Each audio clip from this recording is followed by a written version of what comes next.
Hey folks, today we're covering Tinto Flavor 46, and this is going to cover Switzerland and the Hanza, and these are going to be two realms that play differently to other realms we've seen in this series. The first one being Switzerland, that is an international organisation, the Swiss Confederation, and the second one being the Hanseatic League, that is a building-based company, or a BBC for short, and I can't wait to get my hands on a BBC and see how much I can enjoy it. And the other thing they're going to call out in this dev diary is that this is the last Tinto Flavor Dev Diary that's going to cover specific countries. They do say later on we're getting a special Tinto Flavor next week. That is the week before launch, so it'll be interesting to see what they cover then. Maybe it's going to be an overview of all the flavour. I'm not too sure. We will find out next week. But anyway, let's get into the content itself. They're going to start with Switzerland. And as always, at country selection, you're going to get a breakdown of their recent history, what they've been getting up to, and what you might want to do in the near future. Next, you can see a more detailed breakdown, and this is of one of the cantons that make up Switzerland. You can see the flag that is kind of similar to the modern day flag. You can see what kind of country it is. It's got 10 dynamic historical events, although that is a little bit different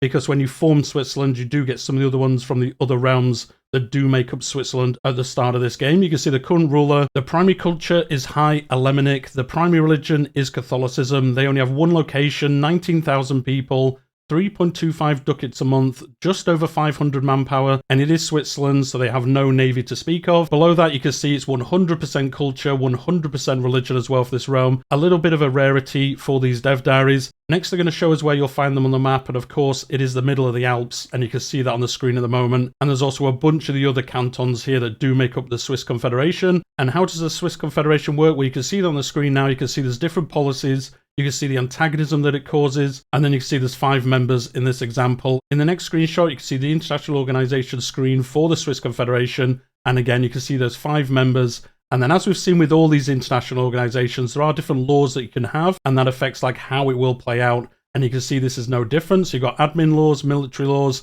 election laws, and centralization laws. So the centralization laws they're going to talk about in a bit, that is where you can unify it into Switzerland. But you can see before that happens, you have all these different policies, all these different laws, and that will shape how your version of the Swiss Confederation will play out. So you can change like the internal politics, the war politics, the representation of the realms within it, all these different ways. And they're going to show some of that off for us next. So you can see here, this is the internal politics law. They don't currently have a policy in place, but you can see the options that are available. Forbid internal wars, or you can allow for internal wars to happen. You can see in this example, there's actually a vote going on at the moment to try pass this. And as you can see, 4 of them currently voting to block these. And then the main realm they're showing here currently hasn't decided which way it's going to go.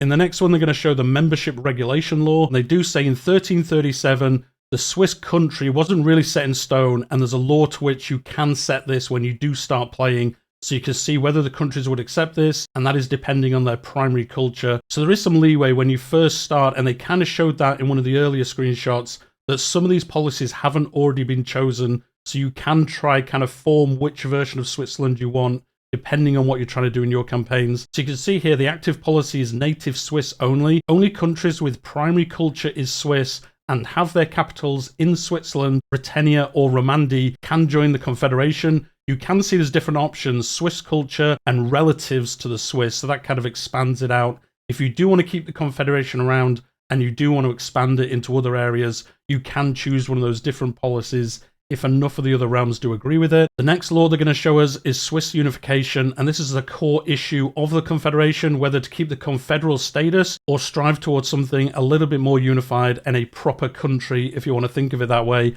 And you can see in this example, again, no policy set at the moment, but you can found the Swiss Republic, found the Swiss monarchy, or found the Swiss theocracy, depending on which way, again, you're trying to play it. Or if you're not like the lead nation, somebody else might choose this for you. And then if you do see this option starting, you will get an event, the centralization of the Swiss Confederation. Originally an alliance between the many Swiss cantons of the Swiss plateau and the Alps, the Swiss Confederation has evolved into a functional state with a great deal of internal politics and external unified fronts. And you can see this here. May this lead to a prosperous future. And if you do this, you can form Switzerland. Now, there's actually 2 different ways you can do this. You could do it through using the Confederation system, or if the Confederation is destroyed, you then get the option to form this anyway. So it isn't blocked out if the Confederation falls apart. you can do it through the normal methods as well. And then you can see when formed, our country will become a duchy, and you'll also unlock and then implement the autonomous Swiss cantons government reform, and they're going to show that off in a second as well. And you can see all the different requirements for that as well. Next, they're going to show what happens when you press that button, the canton of Switzerland, Swiss Confederation disbanded, and you form Switzerland as a whole. And then next, they're going to show us some of the Swiss advances that you can unlock. So the Eternal Alliance of the Forest Cantons,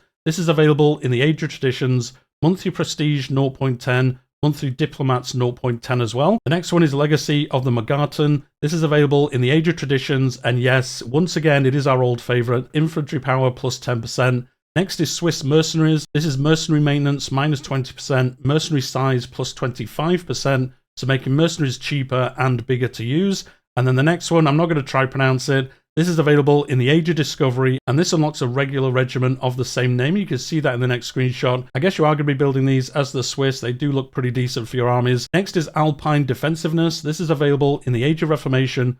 Fort Defense plus 25% better, so your forts are just that much better. And then Military Tactics 0.10. That makes your armies fight better when they are in combat. The next one is Masters of Clockwork. This is available in the Age of Absolutism, production efficiency plus 5%. Obviously, a lot of like fine, good work done in Switzerland, and this leaning into that as well. The next one is the Swiss Enlightenment. This is in the Age of Revolutions, and this is monthly Republican tradition 0.10 as well. Next, they're going to show us some of the historical events. The first one being the achievements of Matthias Scheiner, a central pillar in the establishment of the Swiss Guard for the Holy See. Matthias could serve us in other matters as well. And again, as always, in that blue background text, what happened historically. What a brilliant man, or this does not sound useful at all. The next event is around the Guild Constitution. You can see this again. The Guilds of Zurich won an important victory in the election of this person in 1336 and achieved their due representation in the city council. And again, this is based on something that happened historically. The Guild Constitution will guide our country, or the guilds need to be removed from the council. If you choose this first option, again, that kind of book icon means that's the historical thing that happened.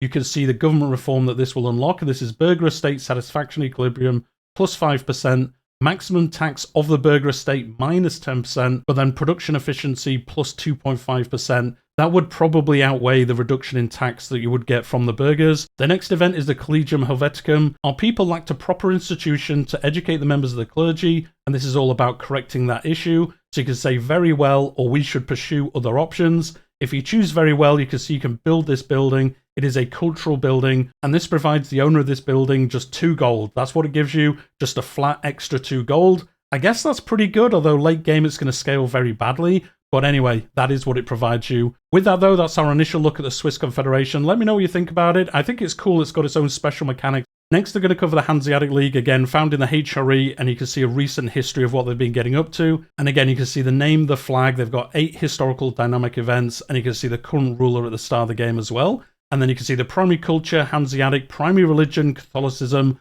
locations. This is the first time we've seen this. 0 locations. They are a building-based country, or again, a BBC. 16,000 population, 17 ducats a month they're making, no manpower, and only 1 ship. I'm sure the ship will change as you do your campaigns. And again, as we saw with Switzerland, 100% culture, in this example Hanseatic, and then 100% Catholicism as well. And then you'll see on the map here where you'll find some of the Hanseatic League, but in the next map you'll see a whole lot more of these, and you can join the Hanseatic League if you are other realms as well. So you can see here obviously the locations where the Hanseatic League are found, but they are very different because they are a building-based realm, so they don't actually hold any land, and in case it actually does acquire land, it actually would then become a settled country. This means that it can only expand via foreign buildings from which its money and resources depend. This is due to the Hanseatic Merchant Federation, which unlocks the basic content and the mechanics of this league. You can see that in the next screenshot. You can see burgher power minus 50%, trade maintenance minus 25%, trade capacity plus 50%, trade income plus 25%, and then the efficiency of your government is minus 50%, but then preferred court language to be market language plus 5, and then allows Hanseatic Federation buildings, yes. So if you have this government reform, which obviously you will have as the league, that unlocks the ability to build those buildings, gives you way more trade income, more trade capacity, and also on top of that, you can see the modifier around the market language being the same as the main one as well. And then next they're going to show us the Hanseatic Contour. This is a special trade building, maritime presence to owner 0.10, trade advantage plus 1, trade capacity to owner 0.25. So if you're unsure on how trade works, I have covered that in a video recently, But trade advantage, that is basically, think of the list of every country in a trade area which wants to do some trading. The highest trade advantage nation, they get what they want. They're basically first in line. They take everything they want. They trade everything they want to do. And then the second in line, they do all of their things. The third in line do all theirs. So you want to be very high in the trade advantage so you can get the items that you're looking for, especially if it's limited quantity of things. If you're trying to get like gold, silver, for example, you want to be very near the top because there's a very limited supply of those goods. So you want to get what you can and then leave everyone else without anything afterwards. The next building they're going to show us is the Hanseatic Shipwright Guild. This gives you shipbuilding capacity +1, harbour capacity 0.10, can build ships here, yes. Sailors to owner +10. So again, the owner being the Hanseatic League, not the place you're building it. And this is going to allow you to build more ships and also have those sailors to actually make those ships work as well. And then you can use those to increase your maritime presence, which just makes all your trading better as well. The other way the league can expand is through a unique subject they have, the member of the Hanza. Only countries with at least one town or city and having fewer than 5 locations can be made a member. A performed action either through diplomacy or by war or through a peace treaty. There are only 3 at the start of the game, Hamburg, Lübeck, and Bremen, and here are the rules on how these work. So member of the Hanza, subject type. The Hanseatic League is a confederation of mercantile cities with defensive and commercial focus. As a member of the Hanseatic League, this subject country enjoys increased trade efficiency and loyalty to the overlord, as well as reduced trade maintenance. The overlord, which can only be the Hanza, enjoys increased trade capacity, as well as payment in the form of manpower and sailors, but less ducats compared to a regular vassal. So this is all around just clubbing together as trading places and trying to make the most of it. You can see the rules for this as well. Subject cannot be annexed, so the Hanza can't annex people in this. And you can see the building rules, what you can do within the realms of other members of this group. And next you can see the benefits of this. So for the Overlord, which is always the Hanza, as they said, trade capacity plus 2.5%. You'll also spread the embraced institutions to other realms as well, which already happens anyway through normal vassalage. And then the subject pays 5% of their gold and 100 sailors and 100 manpower each month to the Overlord. And then benefits of being a subject of this: trade maintenance minus 10%, loyalty to Overlord plus 30%, trade efficiency plus 2.5%, and then again the institution spread that you get as both parts of this. Next they're going to show us some of the unique advances they have. The first one being the Hanseatic Cog. This is available in the Age of Traditions, and as you would imagine, very focused on maritime presence. A pretty good unit, especially early on in the game. The next one is Hanseatic Traders. This is available in the Age of Traditions, and this is trade capacity plus 25%. So a lot of extra trade, even through the buildings and then through this advance as well. The next one is Hanseatic Shipwrights. This is available in the Age of Renaissance. Hanseatic Shipwright Guild max level +1. So that means you can just build an additional level on that building. Probably allows you to build extra ships and then also boosting the other benefits we saw earlier. The next one is Baltic Sailors, available in the Age of Renaissance, Navy morale plus 20%, so make them able to do more actions and also last better in battles. The next one is Global Reach. This is available in the Age of Reformation, and this provides you with trade range plus 20%, so you could trade further away into different markets that maybe you wouldn't reach usually. And then the last advance they're going to show us is the Hanza Bank. This is available in the Age of Absolutism, and this provides you with bank interest minus 1%. Doesn't sound like a lot, but if you have a lot of loans, that is going to save you quite a bit. And the other benefit of this is loan capacity investment, and that is 10 ducats extra. Next, they're going to show us some of the dynamic historical events that this realm has. I'm not going to try pronounce it, but this is all around the people coming together when a new ruler is proclaimed, and you can focus on the manners of the patricians, you can tend to the burghers, our lifeblood of the nation, or you can say we will have no favourites. So again, you can kind of decide which way you want to go with these events. The next one is the Seal of the League.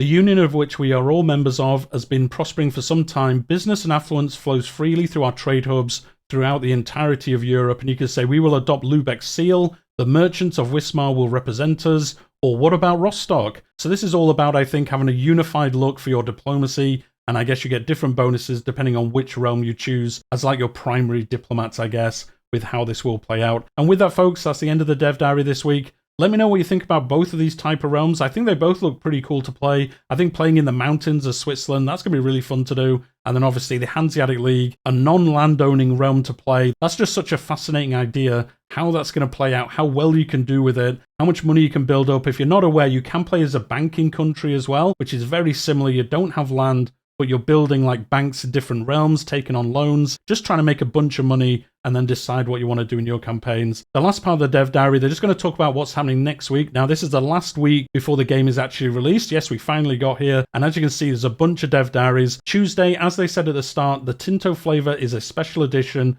the last post in this series. No other hints as to what that's going to talk about. We will find out on Tuesday. And then on Wednesday, there's 2 different events. There's going to be the very last Tinto Talks, which is going to talk about the achievements.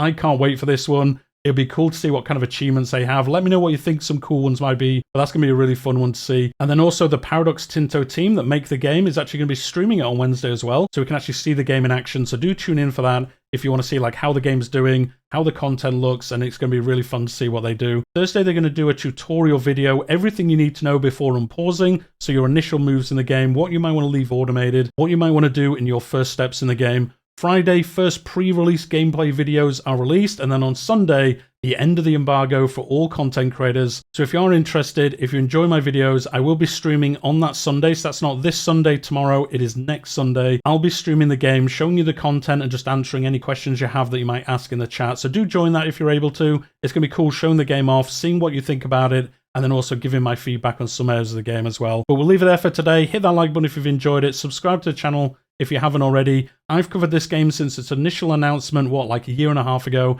It's kind of crazy it's finally coming out. I'm so excited to show the game to you and really see where this game can go in the future as well. But we'll leave it there for today, and I'll see you all next time.